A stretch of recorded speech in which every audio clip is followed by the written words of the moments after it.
Senajan ning pagunungan nyata main pancen baturaden nyata papan jenengana.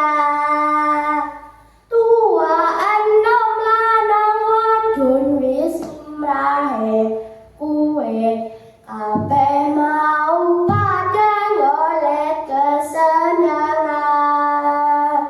Baturaden, baturaden.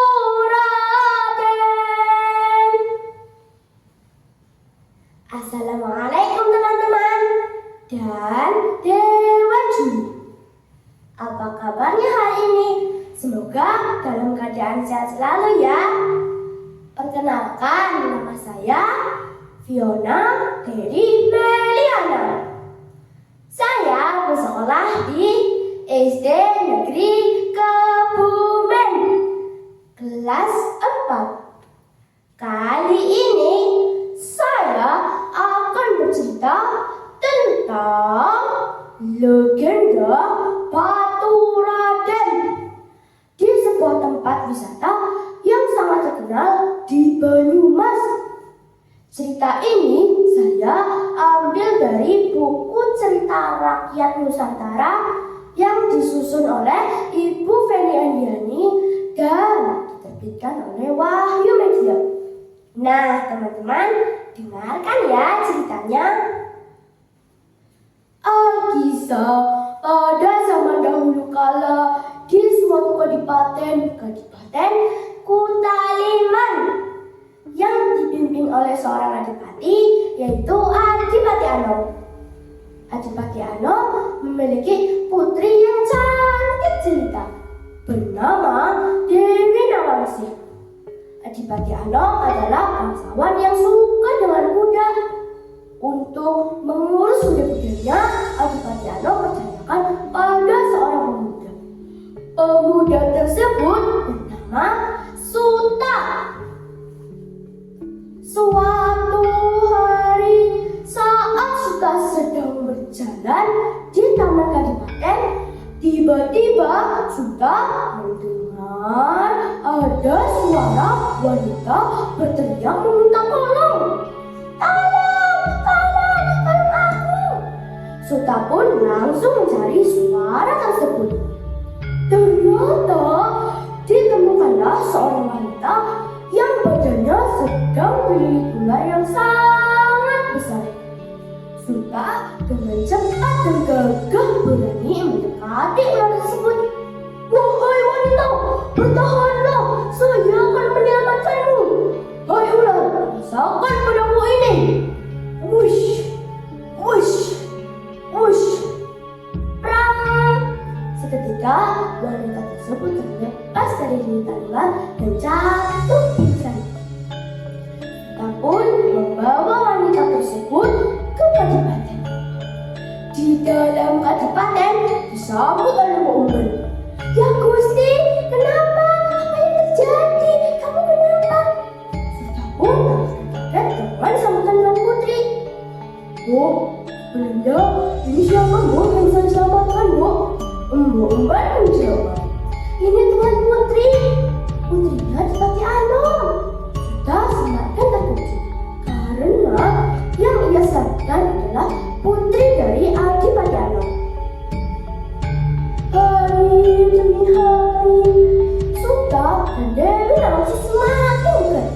Karena setelah terjadi peristiwa itu, Suta pun dijadikan pengawal pribadi Dewi Nawangsi oleh Adipati Anom.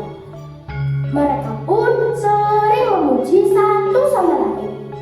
Karena mereka sudah saling menyayangi, Suta putuskan untuk menghadap ke Adipati Anom. Nuwun sewu Adipati, izinkan saya untuk mempersunting Dewi Nawangsi sebagai istri saya. Apa? Lancang sekali kamu Suta. Kamu ini tidak bercermin. Kamu ini hanya pengurus kuda di kadipaten ini. Mohon maaf Kanjeng Adipati, tapi kami sudah terlanjur saling menyayangi. Tidak, pengawal, jebloskan Suta ke penjara bawah tanah. Sekarang dijebloskan ke penjara bawah tanah. Mendengar Suta dijebloskan ke bawah tanah, Dewi Nawangsi sangat bersedih.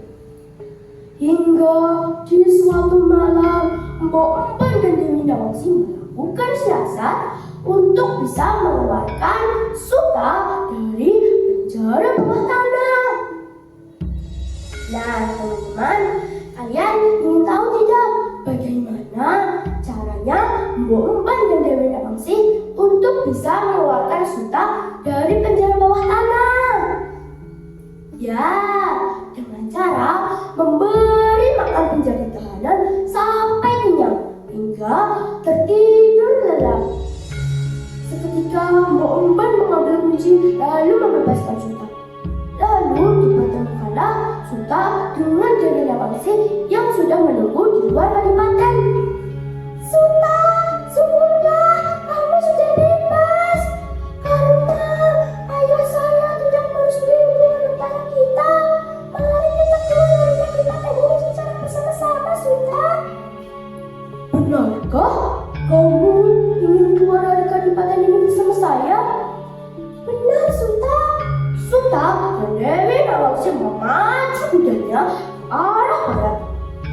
Di bawah kaki Gunung Slamet, di suatu tempat yang indah, sejuk, dan memiliki sumber mata air yang jernih.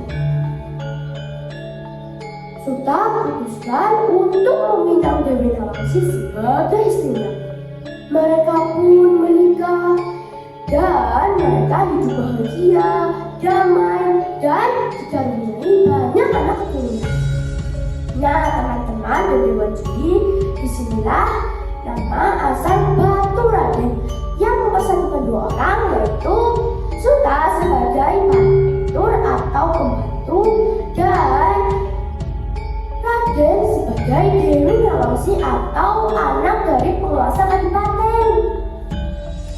Nah, teman-teman, dari cerita tersebut ada pesan moral yang bisa kita ambil, yaitu saling menyayangi sesama manusia, saling menolong sesama manusia, dan tidak boleh menghina sesama manusia. Nah, menarik kan ceritanya? Pesan saya yang terakhir adalah rajinlah membaca ya, karena membaca adalah jendela dunia.